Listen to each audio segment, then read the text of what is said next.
সালামু আলাইকুম।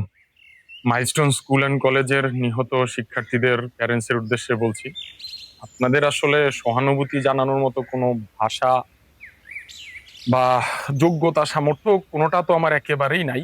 কিন্তু আসলে আমি একজন বাবা, তো কিছুটা হলেও বুঝতে পারতেছি যে একটা প্যারেন্টসের এখন এই অবস্থায় কি পরিমাণ কষ্ট যাচ্ছে মনের ভিতর দিয়ে। তো জানি না কতটুকু কাজে আসবে।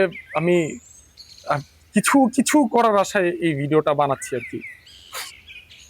আমি এটুকু বলি যে, ধরেন আপনি যদি বাবা হন, তাহলে আপনি অনেক কষ্ট করে লালন পালন করে মানুষ করছেন। তো একটা মানুষ যদি একটা ছোট বিড়ালের বাচ্চাও পুষে পালে, কতখানি মহব্বত হয় আর আপনার সন্তান।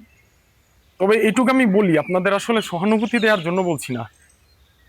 আপনার এইটুকু চিন্তা করেন যে, আপনার যদি এরকম কখনো হয় যে আপনার সন্তানটা তার মার কাছে চলে গেছে এবং আপনার কাছে কোনোদিন আসতে পারবেন, আপনি তাকে কোনোদিন দেখতে পারবেন, কষ্ট হয়তো লাগবে, কিন্তু আপনি কি অনেক অনেক মানে নিরাশ হয়ে যাবে না, ভেঙে পড়বেন?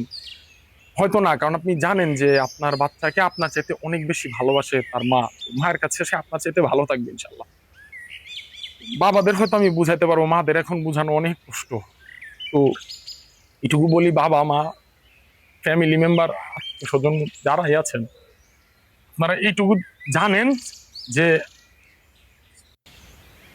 আপনার সন্তানটা এমন একজনের কাছে আছে যিনি আপনার সন্তানকে আপনার চাইতে কয়েক হাজার গুণ বেশি ভালোবাসে, এবং আপনার সন্তানটাকে আপন করে পাইতে চায় দেখেই উনি আপনার সন্তানকে নিয়ে গেছে।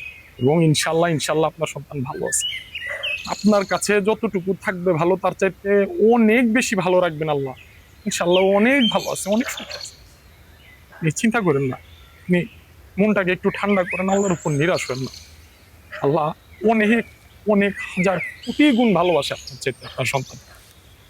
ইনশাল্লাহ আপনার সন্তানের ভালো দেখভাল করবে আল্লাহ। আপনার সন্তান ভালো আছে ইনশাল্লাহ, নিরাশ হবেন না।